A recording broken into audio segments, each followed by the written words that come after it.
எக்ஸை வாசிங்க. தீர்க்க 2x + 4 18 x ஓர் இயல் எண். ஓகே சாமி. இந்த சமன்பாடு பேரு நேரிய அசமன்பாடுன்னு பேரு. நேரிய அசமன்பாடு. சமன்பாடுனா என்ன? அசமன்பாடுனா என்னன்னா, சமன்பாடுனா சமக்குறி இருக்கும், அசமன்பாடுனா சமக்குறி இருக்காது. அப்போ இங்க சமக்குறி இருக்குதான்னு பாருங்க. இல்ல. அப்ப சமக்குறி இல்லைன்னா இது என்ன பாடு? அசமன்பாடு. ஆனா இல்லைன்னு அர்த்தம். எது இல்ல? சமன்பாடு இல்லைன்னா அது பேர் என்னது? அசமன்பாடு. ஓகே சாமி. நேரிய அசமன்பாடு தீர்க்கிறது இப்ப தெரிஞ்சுச்சுன்னா நீங்க 10வது போகும்போது 9வது போகும்போது ரொம்ப உங்களுக்கு ஈஸியா இருக்கும். அப்ப எந்த ஒரு விஷயத்தையும் சின்ன வயசுல இருந்து சின்ன கிளாஸ்ல இருந்து கத்துக்கிட்டே போனா கொஞ்சம் கொஞ்சம் படிப்படியா போயிட்டு 10th 9th போகும்போது ஈஸியாயிடும். அப்போ ஒரு விஷயம் நமக்கு தெரிய போகுதுன்னா அதை நம்ம பண்ண பின்னாடி நம்ம பயன்படுத்த போறோம் அப்படின்ற அறிவு நமக்கு இருந்துச்சுன்னா அதை என்ன பண்ணணும், நம்ம இன்னும் என்ன இன்ட்ரெஸ்டா கத்துக்கணும். இங்க வந்திருக்கக்கூடிய மாறி எது சாமி? எக்ஸனுடைய மதிப்பை தான் நம்ம கண்டுபிடிக்க போறோம். நான் எக்ஸ் என்பது என்னன்னு சொல்லிட்டாங்க. என்ன எதாவது தொடங்கும் அவ்வளவுதான் சாமி. அப்ப எக்ஸனுடைய மதிப்பு சிறியதா பெரியதா? எக்ஸ் எங்க தானே இருக்குது. அப்ப எக்ஸனுடைய மதிப்பு இந்த பக்கம் குறுகி இருந்தா அது என்னது? சிறிய. வாய் திறந்துச்சுன்னா அப்ப எக்ஸனுடைய மதிப்பு பின்னாடி வர இந்த நம்பரை விட எப்படி இருக்கும்? சிறியதாக இருக்கும். எக்ஸ் இந்த பக்கம் தான் இருக்கு. மிஸ் என்ன மிஸ் பண்ண போறோம் அப்படின்னா, எனக்கு தேவையானதை மட்டும் ஒரு பக்கம் வச்சுக்க போறேன், தேவை இல்லாதெல்லாம் இன்னொரு பக்கம் எடுத்துட்டு போறேன். ஓகே சாமி. தீர்வுக்கு போலாமா செல்லம்? கொடுத்துருக்க கணக்கு அப்படியே எழுதிக்கலாம். 2x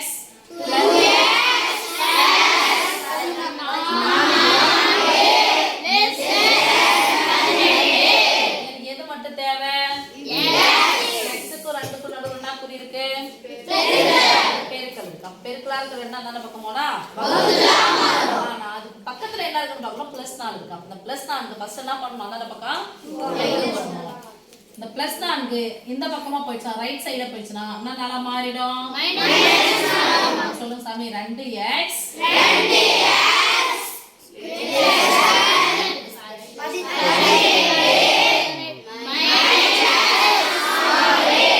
ஈஸி தான். நான் அமுகுறி போட்டு வச்சுக்கிறேன்ல, குறியோட சேர்த்து எடுத்துட்டு போகணும். அந்த +4 சமக்குறின்ற மாதிரி இந்த குறிக்கு அந்த பக்கமா போயிடுச்சுன்னா அது மைனஸ். சப்போஸ் +4 அந்த பக்கம் போச்சுன்னா மைனஸ். -4 அந்த பக்கம் போச்சுன்னா ஓகே. இப்போ 2x < 18 ல இருந்து 4 நீங்கன்னா எவ்வளவுமா? 14.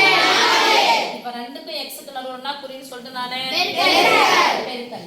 அப்ப பெருக்கலா இருக்கிற 2 அந்த பக்கம் போனா என்ன மாறும்? அப்போ x < 14 by எத்தனை வாய்ப்பாடு? 4 and 2. அப்போ x எந்த ஒரு எண்ணையும் 1ஆல வகுத்தா மதிப்பு 7ஐ விட குறைவான என்ன எண்கள்? சொல்ல x இன் மதிப்பு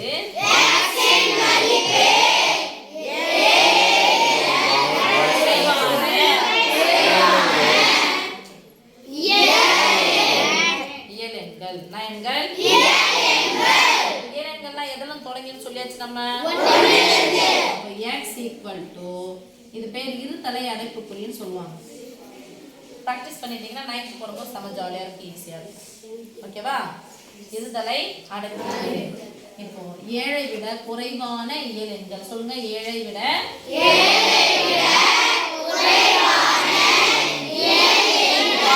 எண்கள் எதெல்லாம் தொடங்கும்?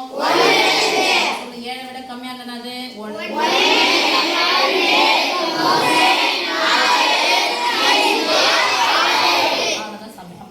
மதிப்பு 1 முதல் 6 வரை உள்ள எண்கள். சொல்றேன், ஒரு அசமன்பாடு கொடுத்துருக்காங்க. அந்த சமன்பாடே கொடுத்திருந்தாலும் எனக்கு தேவையான மாறி என்னது? x.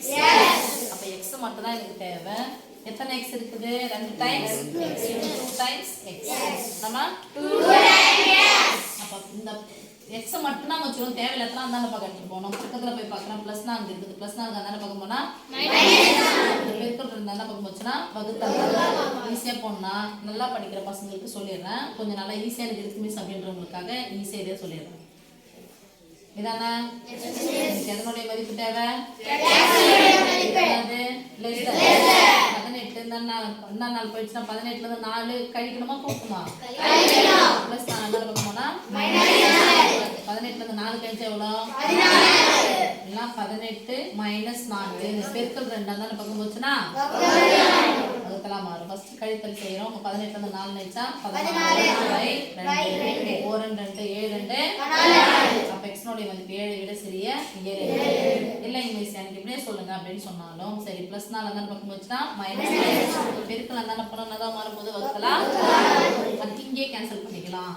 எப்படி 2x less than 16 4 and 7 and 16 அப்ப x இன் மதிப்பு 4x x இனுடைய மதிப்பு 7 விட குறைவான 7. சோ மூணு மெத்தட்ல நீங்க என்ன பண்ணலாம் போடலாம். இதே மாதிரி ஒரு 10 கணக்கு போட்டு வர போறீங்க. எத்தனை வாய்ப்பாடு மட்டுமே வச்சு இந்த நம்பர் எந்த நம்பர் வேணாலும் இருக்கலாம்னா இரட்டை எண்களா இருந்துச்சுன்னா உங்களால ஈஸியா பண்ண முடியும். ஒற்றை எண்களா இருந்துச்சுன்னா புள்ளியில போடும். அப்ப இரட்டை எண்கள்லாம் எதால முடியும்? 0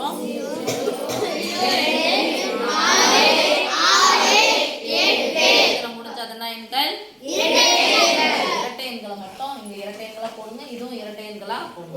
சப்போஸ் இது ஒற்றை எண்ணா போட்டா நான் ஒன்று ஒற்றை எண் ஒரு இரட்டை எண் வச்சு இந்த கணக்கு போட்டீங்கன்னா புள்ளியில வரும். புள்ளியில வந்தாலும் மிஸ் நான் போடுவேன்னா நீங்க போட்டுறணும். ஓகேவா? அண்டர்ஸ்டாண்ட் சாமி? கணக்கு போலாமா?